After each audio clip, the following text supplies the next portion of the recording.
been fun from the Guardians, what I've been seeing. I've really enjoyed it. I really have. But yeah, guys, what's going on, everybody? On this wonderful, Wednesday evening? 7:22, I guess you could say. I guess you could say it's evening. 7:22 p.m. on Wednesday, September 14th, 2022.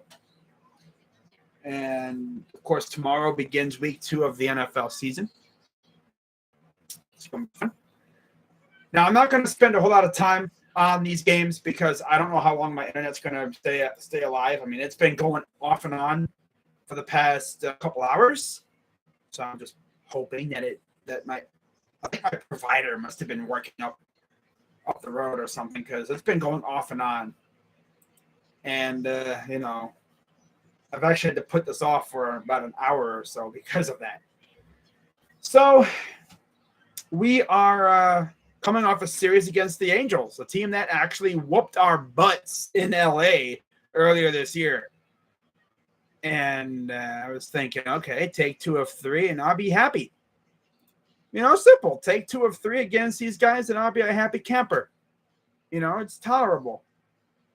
And the Angels did give us a little bit of a fight in all 3 games.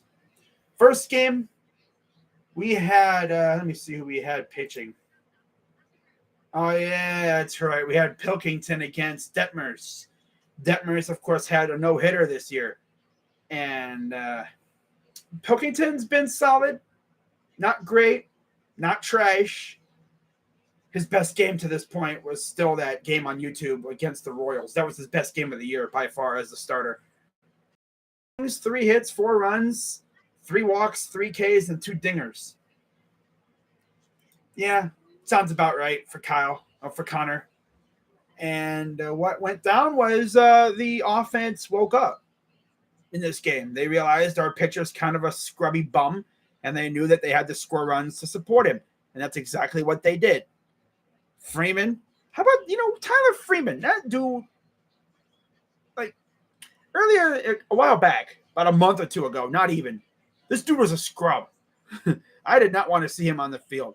But now it's you get him actual, you get him consistent at bats, and look what's going on. He's hitting the ball effectively. And I like what I've been seeing out of him. But he got us on the board with a RBI single, and then Austin Hedges 2-run double, followed by a Stephen Kwan single, made it 4-0 off the bat. And then top of the 4th, Matt Duffy homered, and that scored Taylor Ward, who has been a thorn in our side this year. And then Mike Trout homered. I believe this was the 7th straight game he's homered. Yeah, 7th straight game he homered. And he tied the game with a 2-run blast of his own, top of the 5th. Bottom 7, Ahmed Rosario comes up, gets a clutch double, gives us the lead, and that's the way it was. Top of the 9th, Clase came in there, ground out to Moniak, Stassi lined out, and then got Matt Tice to strike out. And I believe this was the game. Yeah, this was the game where Tito got booted because of a bad call, which, yeah. And then the ironic thing is, so little backstory. Andres Jimenez was at the plate. He swung, but he got hit by the pitch.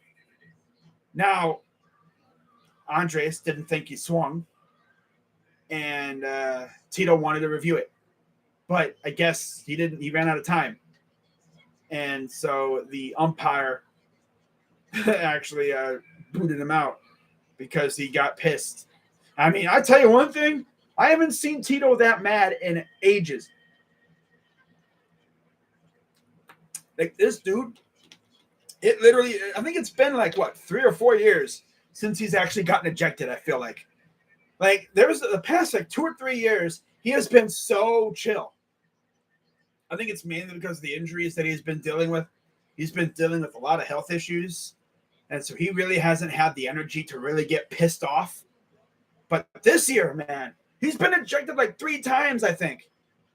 It's like, what? This is a different Tito. 5 games up. Yes, sir. Like, this is a different Tito. He legit gets pissed. I mean, right before he got ejected, I guess the umpire was like all up in his face, and Tito got, oh God, he was like, F you, F you, F you. Like, you can read it when he swears at people. Like, he gets heated. Like, damn. I've seen that kind of Tito 3 times this year. Like, you really have to piss him off to get him to do that. And then, if that wasn't funny enough, so all this is going on. Meanwhile, Ryan Tepera's on the mound, and he's like, hey, can I throw warm-up pitches? And the umpire's like, no. Straight up like, no. And then I think he has like something like why, and then the umpire's like pretty much saying like, because I said so. And Phil Nevin took offense to that, got pissed, went out there, and got booted himself. So both managers got booted without another pitch being thrown. Isn't that crazy? So then, top of the 9th comes up, and I guess you could say the baseball gods kind of got their revenge on the umpire because Carlos Torres had to move to home plate umpire.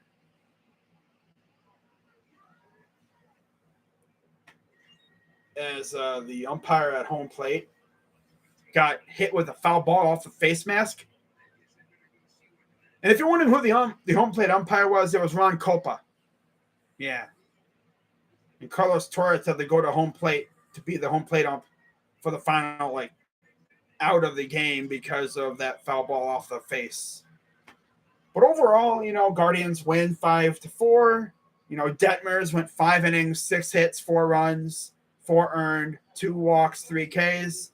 I've already mentioned Pilkington, 5 innings, 3 hits, 4 runs, 3 walks, 3 Ks, 2 dingers. Then we saw Morgan, De Los Santos, Stefan Hentges, and Clase actually pitched too. So De Los Santos got the win. He's 4-0, which is actually impressive. 2.91 ERA for Enyel. Aaron Loop is 0-5, 3.96 ERA, and Emmanuel Clase nailed his 34th save of the year. That dude's been getting some serious work lately. I just hope his arm doesn't fall off, metaphorically, of course, before the playoffs, because if we make the playoffs, he's going to be huge for this bullpen. Especially if you have to play in the freaking wild card round, which we will, because we're not going to catch the Astros or the Yankees. So we're definitely playing in the first round. So that's a best of 3 series at home, most likely. And with the way this team plays at home, I would not want to play this team at home, especially going up against the likes of Bieber, McKenzie, and Quantrill, because that's most likely who our 3 are going to be. If indeed we hold on, which I think so, but who knows these days. But yeah, we win game 1, 5-4, and then we go on to game 2. Last night's game. And on the mound for the Guardians in this one, we had Cody Morris. He went only 3 2/3. Didn't really look all that great. 5 walks. Yikes. 4 Ks. Gave up a homer. And then he only gave up 1 run, though. 2 hits, 1 run given up, but 5 walks. Yeah, that'll hurt you. And he faced Jose Suarez, 5 1/3, 9 hits, 3 runs, 3 Ks, 1 home run. And, of course, our run came on an Oscar Gonzalez home run in the bottom of the 6th, as well as a Luke Maley sac fly in the bottom of the 5th. Matt Tice homered in the top of the 3rd to get the Angels on the board first. But, hey, Oscar Gonzalez, 2 on blast, bottom 6, got us on the board. And that dude's been on fire lately. I'll be mentioning him more a little bit in a little bit here. But McCarty got the win. He's 3-2, 4.88 ERA. Suarez took the loss. He's 6-7, 3.84 ERA. And Clase nailed his 35th save of the year. And now let's talk about today's game.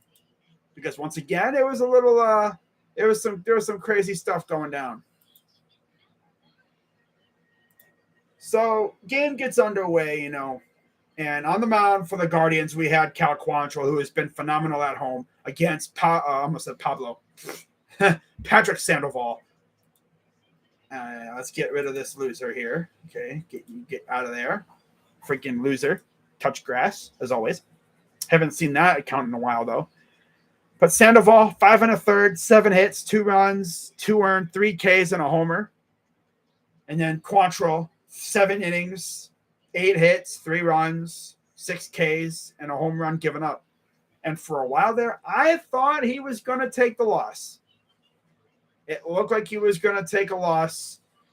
I don't think he's lost at home as a member of the Guardians. And that would have been tough. But, hey, his team never quits. But bottom of the second, Oscar Gonzalez again.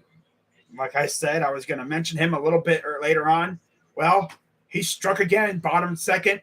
Got us on the board with a solo dinger to left center. His 9th home run of the year. So he's 1 away from getting double digits, which is awesome. Considering, he missed a while because 1, he didn't really immediately start on the roster. And 2, he got hurt after, I think it was in June or July. He was out for a little bit. But he's been on fire. And you knew with the way he swings, if he can just master launch angle and make contact, the home runs are going to go up. And all of a sudden, he is an absolute stud on this roster. Not to mention, he's got wheels, too. And a cannon for an arm. Now, top of the third, Mickey Moniak responded with a 2-run homer because, of course, made it 2-1 Angels. And then Trout singled in a run, 3-1. And at that point, I'm thinking, yeah, this is probably a loss, unfortunately. But you're not going to win them all. But as we found out, I guess we can. Hedges would ground into a double play because, again, of course, that's what we've been addicted to nowadays, grounding into double plays. And we scored a run, thankfully, made it 3-2. And there were so many more chances for us to score, but double plays killed us. Bottom of the 7th, Tyler Freeman, RBI double. We tied the game at 3. And then bottom of the 8th, a guy we haven't really talked a lot about when it comes to homers recently, Jose Ramirez hit his 27th of the year. 2-run blast, 5-3 Guardians. And instead of Clase coming out, it was Karinchak. He came out, gave up a double, and then after that it was strikeout, fly out, ground out, booyah, get out of here.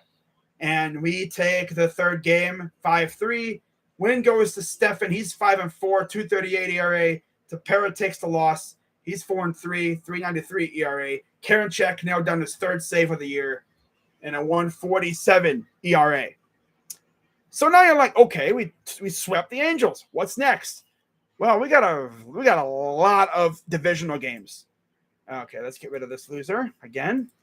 This is going to be a huge, huge spot in the season schedule because we got, 4 games against the White Sox. Tomorrow, we got 1 tomorrow because of a makeup. We got 5 against the Twins. And then we got another 3 against the White Sox. So that'll be fun. Now tomorrow, like I said, it'll be White Sox and Guardians, 1:10 p.m. makeup game. Hunter Gaddis will face Lance Lynn. Oh my God, I swear they look like doppelgangers. They look like twins, except Gaddis has long hair. He literally has like longer hair, but face-wise, without the goggles, they look like twins. But against Lance Lynn, we all know about the success that Jose has had. 4 homers, 8 RBIs. 1 homer and an RBI for Hedges. One homer, 1 RBI for Jimenez. There you go. Nobody else has any. Oh, yeah, and 2 RBIs for Miles Straw. Of course. And nobody's faced Gaddis. Only one team has faced him, and that was the Astros. A lot of people on Twitter were kind of like puzzled by this move. It's like, why don't you have Gaddis play the, face the Angels and move Quantrill to tomorrow? But it is what it is. I guess that would set up Quantrill for the Twins game on Saturday or whatever. It would set him up to face the Twins, I think. So I guess it's an all right move. Not going to complain as long as Gaddis doesn't suck. But yeah, we got that. That'll be an interesting matchup. Lance Lynn, 6-5, 4.07 ERA, 107 Ks. Gaddis, 0-1, 21.60 ERA again because he faced the Astros and two strikeouts. Now we're going to get into the Twins series here. 5 games. First game will be a TBD versus Tristan McKenzie.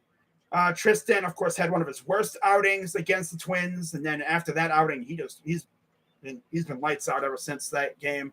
We still won that game too. Don't forget, 10-11, 3.05 ERA, 159 strikeouts, and against him, Urshela has 2 dingers, Sanchez has a dinger, Kepler has a dinger, Gordon has a dinger, 2 for Correa, and then RBIs, 1 for Arias, 2 for Correa, 3 for Gordon, 2 for Kepler, and 4 apiece for Sanchez and Urshela. Now we'll see who the Twins put out against us on the 16th, 7:10 p.m. And then we got a doubleheader on the 17th. First game, well, nobody's announced that first game yet. And no one's been announced for the second game, although you'd have to assume it's probably going to be a rookie and Bieber. My guess is Bieber's probably going to go the first game. Or maybe he could go the second game. I don't know. But he's probably going to play in one of the games. And then we'll have probably a rookie going in the other one. And then you got September 18th, 1:40 p.m. Again, nobody's been announced. And in the 19th, final game of the series, again, nobody's been announced. So the only one we really know of is McKenzie going in the first game of the series tomorrow, coming up after this White Sox game. But I'm sure they'll have the rotation set up probably after this game against the White Sox. But this is a huge 5-gamer.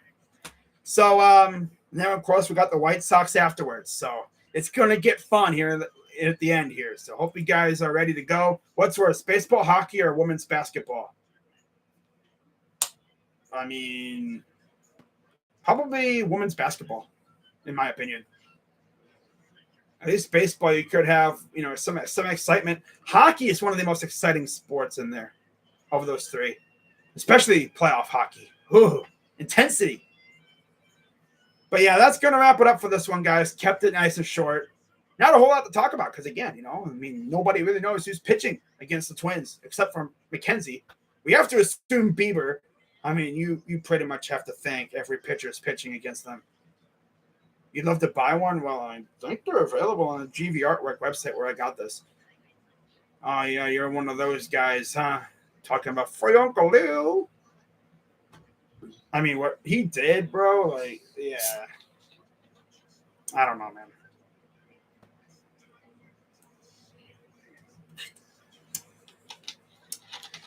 But yeah, that's going to wrap it up, guys. So I'll be back. Actually, what's today? So Wednesday. Yeah, I'll be back on Wednesday. No, today's Wednesday. I'll be back on Saturday for Ohio State and Toledo. Yes, I am streaming that game. Gotta get the rust off, when it comes to college streams. I'm not going to have my first college football stream be Wisconsin, Ohio State. I got to get things going, and hopefully we see the Buckeyes put up some big numbers and maybe we see some Devin Brown because, maybe we're blowing the doors off of Toledo and we bring in the backups. We see some Devin Brown and company and, get to see the future like next year. But that's going to wrap it up, guys. Bad Dog 100K. Yeah, Bad Dog's Bad Dog. What that dude did with his channel is absolutely amazing. For those who don't know Bad Dog's backstory, he used to do what they call trash talk, where you'll make videos ripping on another person's team and all that. He was one of the most legendary TTC trash talkers out there. And the fact that this dude seamlessly, mind you, transitioned from trash talking to essentially like doing what I do, pretty much. Crazy Dog, would you say that, he motivated you to do this kind of stuff? Well, in terms of streaming, he kind of did. I mean, there's a couple people that kind of got me into streaming games. Bad Dog, sort of, yeah, because I thought that was fun. Bad Dog and my guys over at the Sports Fury got me streaming games. But when it comes to making videos, that was another Browns fan, Boss Dog. I mean, he doesn't do videos. I haven't seen him in ages. Last I saw of him, he rebranded his channel to Miami Hurricanes, and then I haven't seen him since. So I don't know what he's up to. But yeah, he actually got me into making videos, like legit videos. And then here I am. The slow grind continues, But I got college football on Saturday. Always love it. Sunday, Browns face the Jets. I'm streaming that game. But and then, of course, basketball season's almost here. Cannot wait for that. Might even do a hockey game here and there. Not going to do a lot of those, but I might do one or two just to see how things go. But yeah, with that being said, hope you guys have a great rest of your night. And if anything else breaks with dude is a G, man. But yeah, if anything breaks with the Browns, like news-wise, I'll go live or I'll make a video and we'll talk about it. Or like Cavs sign somebody, because that could happen. But if they do anything, I'll go live or make a video and we'll talk about it. But until then, I'm out of here. And let's take care of these damn White Sox and Twins, eh? Let's get it done. I'm Crazy Dog. And I'm out. Yeah, Rodrigo Blankenship got released from the Colts. I saw that after he missed the would-be game-winning kick against the Texans. That's tough. But I'll see you guys later. I'm out.